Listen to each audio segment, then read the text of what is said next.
अगर इस ट्रेलर में मुझे बमन ईरानी दिख जाती ना तो गारंटीड मैं इसको फर्स्ट डे फर्स्ट शो देखने जाती। मतलब वो बंदा जिसने जॉली के ब्रांड को वो ब्रांड बनाया है, जिसने फर्स्ट पार्ट में चीज़ें इतनी स्पाइस अप कर दी थी कि आपको सेकंड पार्ट के लिए ट्रेलर की भी ज़रूरत नहीं पड़ी थी। ओजी स्टारकास्ट को ले लिया, अमृता राव तक को नहीं छोड़ा, लेकिन where is Boman Irani? I am disappoint. Jolly LLB 3 का ट्रेलर डिसेक्ट करना शुरू कर देते हैं। ये ट्रेलर शुरू होता है एकदम सीरियस, मतलब एकदम विरासत वाली बात हो रही है, मैटर हुआ है कुछ सीरियस सोशल कमेंट्री, लीप लेके कॉमेडी, लीप लेके सीरियस सोशल, लीप लेके फिर से कॉमेडी, लीप लेके फिर से कॉमेडी, और फिर एंड में एक बकरी। वाह। फिल्म के एडिटर चंद्रशेखर प्रजापति से मुझे ये उम्मीद नहीं थी, क्योंकि ये उन फिल्मों के एडिटर हैं जैसे Piku, Sardar Udham Singh, Vicky donor, Jolly LLB 2, okay, not the first part, but still मैं कुछ चीज़ें एक्सपेक्ट कर रही थी इस ट्रेलर से कि एक कम से कम कंटिन्यूटी में चलेगा। अब मतलब जितने भी जॉली के फैंस हैं ना, वो ऑफेंड मत होना, मैं यहाँ पर और चीज़ें भी बताऊंगी जो मुझे एक्चुअली अच्छी भी लगी हैं, लेकिन पहले उन चीज़ों की बात करते हैं जो एक्चुअली मेरी आंखों को बहुत खटक रही थी। मतलब शुरू होता है विरासत, किसान स्मारक, कुछ बहुत सीरियस घपला हो चुका है, और उसके बीच में आ जाता है अपना वो जो जॉली LLB 2 है, और वो आके अपने कुछ कॉमेडी डायलॉग्स मार रहा है। ट्रेलर देख के समझ आ रहा है, सिंपल वर्ड्स में ये कहानी है किसानों पे हुए किसी अत्याचार से रिलेटेड, जिसमें एक बहुत इंपॉर्टेंट केस की सुनवाई रखी जाती है। कहाँ? वहीं OG जज सुंदरलाल त्रिपाठी जी के कोर्ट रूम में, दी OG कोर्ट रूम। और वकील कौन है? डिफेंस में है एडवोकेट जगदीश्वर त्यागी, और अपने वाले जॉली, जो जिनको देख के वो फील भी होता है कि गरीबों का मसीहा आया है, वर्सेस एडवोकेट जगदीश्वर मिश्रा, यानी कि जॉली LLB 2, यानी कि अक्षय कुमार, वो करप्ट पैसा खोर वाला उनका इमेज है। सुनने में यहाँ तक ठीक ठाक लग रही है ना कहानी? एकदम ठीक ठाक है, सब बढ़िया है। अगर मैं इन दोनों जॉलीज़ की बात कर लूँ तो 2013 में जो जॉली आया था उसने नेशनल अवार्ड जीता था। Budget versus box office collections का अगर मैं यहाँ पे मेंशन ना भी करूँ, जो कि चलो 10 करोड़ का बजट था, 48 करोड़ की कमाई करी थी। और सेकंड जॉली ने इसी के नाम पर 2017 में जॉली 2 लेकर के आया था, जो कि एक मतलब नेशनल अवार्ड तक नहीं मिला था, screen award, film fair award में हो गया था काम, लेकिन 80 करोड़ के बजट में 201 करोड़ की कमाई करी थी। इतना बड़ा प्रॉफिट हो गया।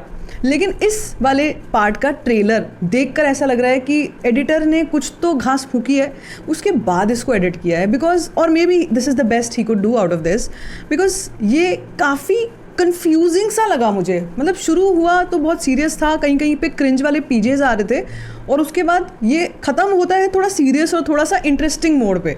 भाई सिंपल सीधा रख लेता।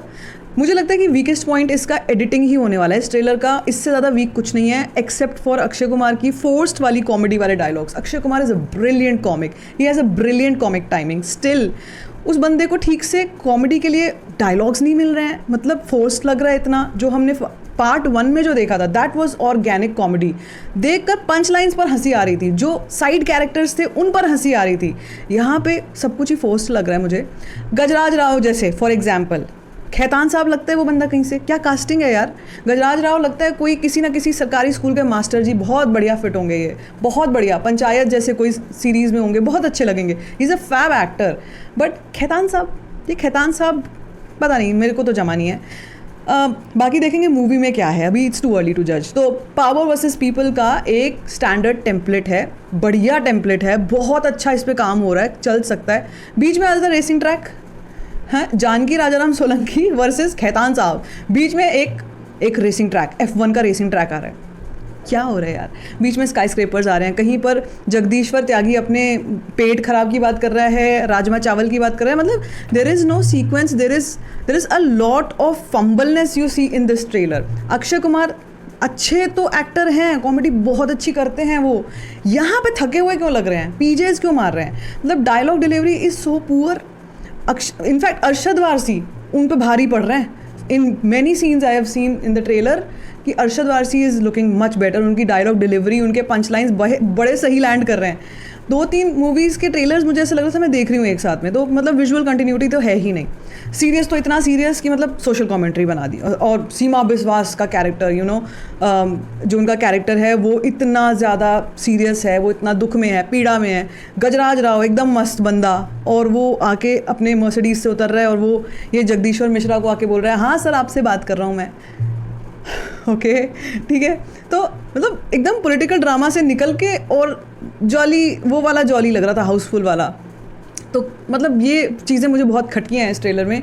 हाँ, अब अच्छे एस्पेक्ट्स पे अगर आ जाते हैं तो अच्छे एस्पेक्ट्स क्या हैं? कुछ इतने बढ़िया हैं जैसे अरशद वारसी। मैं बोल रही हूँ कि इस बंदे को ना मौका नहीं मिला, नहीं तो ये बंदा कॉमेडी में क्या से क्या कर सकता है। बहुत ही बढ़िया सीन्स लग रहे हैं, कहीं कहीं पर भारी पड़ रहे हैं वो बाकी एक्टर्स पर। दूसरे एक्टर सौरभ शुक्ला, इस बंदे को कुछ भी आप काम करने को दे दो, उसमें वो इतना आउट परफॉर्म कर जाते हैं दैट यू फील दैट बंदे ने मतलब पूरी जान डाल दी है। यहाँ पर भी दिखाई दे रहा है कि अक्षय कुमार हल्के लग रहे हैं इन दोनों के आगे, maybe because of the OG cast now Arshad Warsi is here, तो सौरभ शुक्ला पे हमारी ज़्यादा नज़र जा रही है।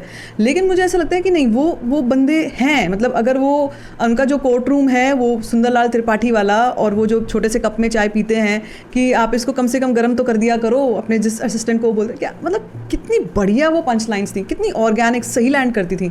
इसमें भी मुझे ट्रेलर में वो बिल्कुल सही लैंड करते हैं कि राजमा खाया था क्या, अपना डायलॉग बोलते हैं। बट वो अगेन अक्षय कुमार पर ध्यान जा ही नहीं रहा मेरा, मतलब बकरी पे भी ध्यान चला गया, अक्षय कुमार पे ध्यान नहीं जा रहा मेरा।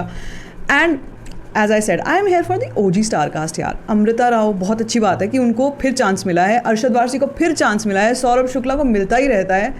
बमन ईरानी कहाँ हैं? आई एम होपिंग कि भाई बचा के रखे होंगे शायद, अभी सिर्फ ट्रेलर में सब कुछ नहीं दिखाने वाले हैं, लेकिन प्लीज़ यार होने चाहिए यार। उनकी जो क्रिस्पनेस थी in the first part, I became, वैसी फ़ैन थी मैं। ऊपर से ये फिल्म बनाया बमन ईरानी ने है मेरे हिसाब से। वो कोर्ट रूम ड्रामा इतना क्लासिक ही इसीलिए बनता है बिकॉज ऑफ हिज एक्ट। तो मुझे नहीं लगता कुछ ज़्यादा फीस उन्होंने डिमांड करी होगी, पता नहीं क्यों नहीं है वो। एंड देन वी सी कि भाई फ्रेंचाइजी फैक्टर है, तो उसके चलते तो फिल्म को रिलीज़ बहुत अच्छी मिली जाएगी, ऑडियंस में बज़ बहुत अच्छा आई जाएगा। 19 सितंबर को ये फिल्म रिलीज़ हो रही है, तो इसको ओपनिंग बहुत अच्छी लगने वाली है। But personally I am confused.